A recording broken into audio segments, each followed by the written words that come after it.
Media one എന്ന മൗദൂദി ചാനലിലെ മാധ്യമപ്രവർത്തകൻ ജിമ്മി ജെയിംസ് പ്രധാനമന്ത്രിയെ വിളിക്കുകയാണ് ചാണകത്തലയെന്ന്. പ്രധാനമന്ത്രി ദൂരദർശനിൽ രാജ്യത്തെ അഭിസംബോധന ചെയ്തതിൻ്റെ ചുരുക്കമാണ് ഈ കാണിക്കുന്നത്. അല്ല, അതിലെ ഒന്ന് ഈ ജിമ്മി ജെയിംസ് അതുപോലെ കുറേ അധികം പേരുണ്ടല്ലോ, മാപ്രകൾ എന്ന പേരിൽ അറിയപ്പെടുന്നവർ. ഇവരൊക്കെ വിപ്ലവകാരി, ഇവരൊക്കെ വിദ്യാഭ്യാസ കാലത്ത് സഹാക്കളായിരുന്നു, SFIക്കാരായിരുന്നു. അത് കഴിഞ്ഞിട്ട് SFIക്ക് വേണ്ടത്ര വിപ്ലവ വീര്യമില്ല എന്ന് തോന്നിയിട്ടാണ് CPMനെ വിമർശിക്കാൻ തുടങ്ങിയത്. പക്ഷെ ഇവരൊക്കെ ചെന്ന് അവസാനിക്കുന്നത് എവിടെയാണ്? മൗദൂദി ചാനലിലാണ്. ജമാഅത്തെ ഇസ്ലാമി എന്ന് പറയുന്ന ഭീകരവാദ പ്രസ്ഥാനത്തിൻ്റെ ചാനലിലിരുന്നു കൊണ്ടാണ് ജനാധിപത്യത്തെക്കുറിച്ചും മതേതരത്വത്തെക്കുറിച്ചും സോഷ്യലിസത്തെക്കുറിച്ചും എല്ലാം ഇവരൊക്കെ പറയുന്നത്.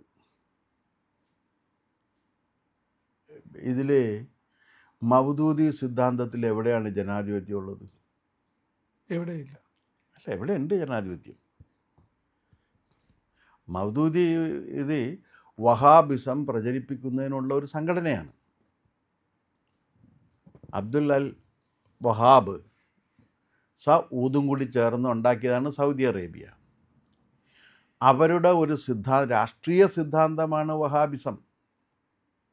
അതായത് രാഷ്ട്രഭരണത്തിൻ്റെ പ്രാഥമികമായ കടമ ഇസ്ലാമിൻ്റെ പ്രചരണമാണെന്നും ഇസ്ലാമിക രാജ്യഭരണം ലോകത്തെല്ലാം സ്ഥാപിക്കലാണ് ലക്ഷ്യമെന്നും പ്രഖ്യാപിച്ച് പ്രവർത്തിക്കുന്ന സംഘടനയാണ് ജമാഅത്തെ ഇസ്ലാമി. അല്ലാതെ അവരൊരു സാംസ്കാരിക സംഘടന, അതൊരു രാഷ്ട്രീയ പ്രസ്ഥാനമാണ്. മതത്തെ ആസ്പദമാക്കി രൂപം കൊണ്ടിരിക്കുന്ന ഒരു രാഷ്ട്രീയ പ്രസ്ഥാനമാണ്. ആ ചാനലിൻ്റെ ലക്ഷ്യം അതുതന്നെയാണ്. അതെവിടെ നിന്നാണ് തുടങ്ങിയത്? സൗദി അറേബ്യ കേന്ദ്രമായി പ്രവർത്തിച്ചുകൊണ്ടിരിക്കുന്ന കിങ് അബ്ദുൽ അസീസ് യൂണിവേഴ്സിറ്റി ആഗോളവ്യാപകമായിട്ട് ഇസ്ലാമിക പ്രചരണത്തിന് വേണ്ടി ദശലക്ഷം കോടി രൂപ ഇതിനു വേണ്ടി ഒഴുക്കിക്കൊണ്ടിരിക്കുന്ന കാലത്ത് 1980 ആ പണം വാങ്ങി തുടങ്ങിയതാണ് മാധ്യമം പത്രവും മാധ്യമം ചാനലും. അവർക്ക് വലിയ വിജയം ഉണ്ടായ ആ രംഗത്ത്. എന്താ കാര്യം എന്ന് വെച്ചാൽ ഹിജാബും ബുർക്കയും പിന്നെ പർദ്ദയുമെല്ലാം കേരളീയ വസ്ത്രരീതിയുടെ ഭാഗമാക്കി മാറ്റുന്നതിന് വേണ്ടി പണം വാങ്ങി പ്രവർത്തിച്ച സംഘടനയാണ് ഇവർ. പണം വാങ്ങി പ്രവർത്തിച്ചതാണ്. ഇങ്ങനെ പണം വാങ്ങി പ്രവർത്തിച്ച സംഘടനയാണ് എന്ന് പറയുന്ന ബഷീറാണ്. ചാനലിലുണ്ടായിരുന്ന, ഇന്ത്യ വിഷൻ ചാനലിലുണ്ടായിരുന്ന ബഷീറാണ്. അദ്ദേഹത്തിൻ്റെ ഒരു വീഡിയോയിൽ അദ്ദേഹം ഈ കാര്യം പറഞ്ഞേക്കണം. അദ്ദേഹത്തിനെതിരെ ഇവരൊന്നും ചെയ്തിട്ടില്ല. അപ്പോൾ അതിൻ്റെ അർത്ഥം ഇവർ പണം വാങ്ങിയിട്ടാണ്. ആ സൗദി അറേബ്യയിൽ നിന്ന് പ്രവർത്തിച്ചുകൊണ്ടിരിക്കുന്ന ഇസ്ലാമിക പ്രചരണത്തിന് വേണ്ടിയുള്ള സംഘടനയിൽ നിന്നും പണം വാങ്ങിയിട്ടാണ് ഈ അറേബ്യൻ ആഹാര രീതി ഇവിടെ പ്രചരിപ്പിക്കാൻ വേണ്ടി പരിശ്രമിച്ചത്. അപ്പോൾ ഇങ്ങനെ ഇസ്ലാമിൻ്റെ പ്രചാരണത്തിന് വേണ്ടി പരിശ്രമിക്കാൻ നിയുക്തരാക്കപ്പെട്ടിരിക്കുന്ന ഒരു ചാനലിൽ ഇരുന്നു കൊണ്ട് അതിൻ്റെ കൂലിക്കാരനായിരിക്കുന്ന ഒരാൾ, ജിമ്മി എന്താണ് അയാളുടെ പേര്? Jimmy James. അയാൾ അതിൻ്റെ ഒരു കൂലിക്കാരനാണ്. അവിടെ നിന്ന് കിട്ടുന്ന പണത്തിനനുസരിച്ച് പണിയെടുക്കുന്ന ഒരാളാണ്. ആ പണം കൊടുക്കുമ്പോൾ അതിൻ്റെ മുതലാളിമാർ പറയുന്ന കാര്യങ്ങൾ വിളിച്ചു പറയുന്നതാണ് അദ്ദേഹത്തിൻ്റെ ഈ രീതി. അതിൻ്റെ ഭാഗമായിട്ടാണ് എന്ത് പറയുന്നത്?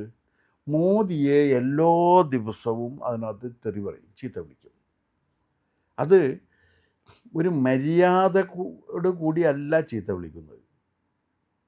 തെരുവ് ഭാഷയിലാണ് ഈ മാന്യന്മാരൊക്കെ സംസാരിക്കുന്നത്. തെരുവ് ഭാഷയിൽ ഇതേ ഭാഷ ഉപയോഗിച്ചിട്ട് ജിമ്മി ജെയിംസ് ഒരു പന്നിത്തലയനാണ് എന്ന് പറഞ്ഞാൽ എങ്ങനെ ഉണ്ടാകും? ജിമ്മി ജെയിംസ് ഒരു പന്നിത്തലവനാണ് എന്ന് പറഞ്ഞാൽ എങ്ങനെ ഉണ്ടാകും? പറയാൻ പാടില്ല. ഞാനത് പറയുകയില്ല. അപ്പോൾ പറയും ഫാസിസം, ഭീകരത, ഹിന്ദുത്വ ഭീകരത എന്നൊക്കെ പറഞ്ഞുകൊണ്ടിറങ്ങും. അല്ല, ജിമ്മി ജെയിംസ് ഒരു പന്നിത്തലയനാണ്, പന്നികളുടെ സ്വഭാവമാണ് അദ്ദേഹത്തിന് എന്ന് പറഞ്ഞാൽ എങ്ങനെ ഉണ്ടാകും? അങ്ങനെ പറയാൻ പാടില്ല. അങ്ങനെ പറയാൻ പാടില്ലെങ്കിൽ ഇതും പറയാൻ പാടില്ല. അത് പറയുന്നത് ആരെയാണ്? ഒരു രാജ്യം ഭരിക്കുന്ന 3 വട്ടം തുടർച്ചയായി ജനങ്ങൾ വോട്ട് ചെയ്ത് വിജയിപ്പിച്ച് ഇന്ത്യ മഹാരാജ്യം ഭരിച്ചുകൊണ്ടിരിക്കുന്ന പ്രധാനമന്ത്രിയാണ്.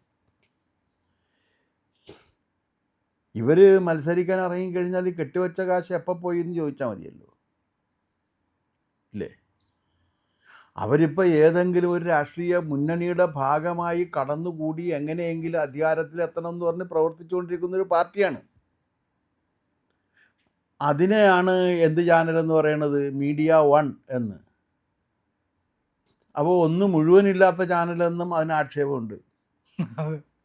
കാരണം ഒന്ന് മുഴുവനില്ലാത്ത ചാനൽ എന്ന് അതിനെ ആക്ഷേപിക്കുന്നതിൻ്റെ കാരണം അവർ സത്യം പറയാറില്ല എന്നുള്ളതാണ്. കാവിദ്യയും മുക്കാൽ തട്ടിപ്പും. കാൽ വിദ്യ മുക്കാൽ തട്ടിപ്പ്. തട്ടിപ്പാണ് ഏറ്റവും കൂടുതൽ.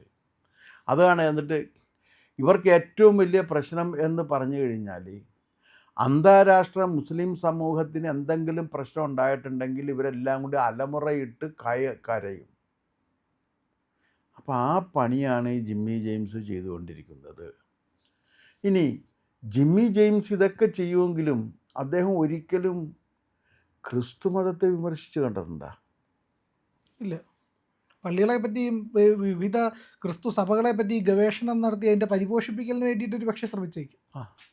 അതല്ലാതെ ഇതിങ്ങനെ ഒരു കാര്യമുണ്ടല്ലോ, കഞ്ഞി വീഴ്ത്തിന് കാശ് വാങ്ങിയിട്ട് പള്ളി പണിയുന്നത് തെറ്റാണ് എന്ന് ജിമ്മി ജെയിംസ് എപ്പോഴെങ്കിലും പറഞ്ഞിട്ടുണ്ടോ? ഇല്ല, FCRA വരുന്ന സമയത്ത് ഒരിക്കലും പറഞ്ഞിട്ടില്ല. ഇനി ജിമ്മി ജെയിംസ് എന്നല്ല, എത്ര പേരത് പറഞ്ഞിട്ടുണ്ട്? ഒരുപാട് പേരുണ്ടല്ലോ, ഒരുപാട് പേരുണ്ട്. മനോരമ ഇതിനെക്കുറിച്ച് എന്തെങ്കിലും പറഞ്ഞിട്ടുണ്ടോ? അവിടെ വന്നിത് ജനാധിപത്യമല്ല എന്നൊക്കെ പറയുന്നത് കേട്ടിട്ടില്ലേ? ഈ ഇവർ മനോരമ ആദർശം പറയുന്നത് കേൾക്കുമ്പോൾ, മനോരമയിലുള്ള ഈ മാപ്രകൾ ആദർശം പറയുന്നത് കേൾക്കുമ്പോൾ മുത്തച്ഛൻ്റെ മുട്ടിച്ചെരുപ്പിട്ട് നടക്കുന്ന 3 വയസ്സുകാരനെയാണ് ഓർമ്മ വരുന്നത്. അല്ല, എനിക്ക് വേറെ കൂടി ഓർമ്മ വരാറുണ്ട്. വാസവദത്തയുടെ ചാരിത്ര പ്രസംഗം പോലെ. അല്ല, അത് പിന്നെ എപ്പോഴും കേൾക്കുന്നതാണ്. ഇതങ്ങനെയല്ല, ഇത് നടക്കാനും വയ്യ, ഒന്നും വയ്യേ. ഇത് ഈ 47-ന് ശേഷം ദേശീയവാദികളായവരാണ് ഇവരൊക്കെ. അതിനു മുമ്പ് ദേശീയവാദത്തിലില്ല. ബ്രിട്ടീഷുകാരുടെ പട്ടിയായിരുന്നു. അതിനു മുമ്പ് ദേശീയവാദത്തിലില്ല. പക്ഷേ മനോരമ ജനാധിപത്യത്തെക്കുറിച്ച് പറയുമ്പോൾ ഏത് ജനാധിപത്യത്തെക്കുറിച്ചാണ് അവർ പറയുന്നത്? FCRAയ്ക്ക് വേണ്ടി ക്രൈസ്തവ സഭകളും സമൂഹ പ്രസ്ഥാനങ്ങളും പാവപ്പെട്ടവന് കഞ്ഞി വീഴ്ത്തിന് വേണ്ടി കാശ് വാങ്ങിയിട്ട് ആ കാശ് ഉപയോഗിച്ച് കെട്ടിടങ്ങൾ പണിത് വാടകയ്ക്ക് കൊടുത്തിട്ടുണ്ടോ?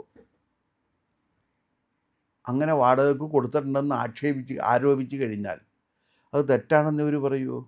ഇല്ല. അപ്പോൾ FCRA വന്നപ്പോൾ മനോരമയ്ക്ക് ഇരിക്കപ്പുറതി ഇല്ലാതെയായി.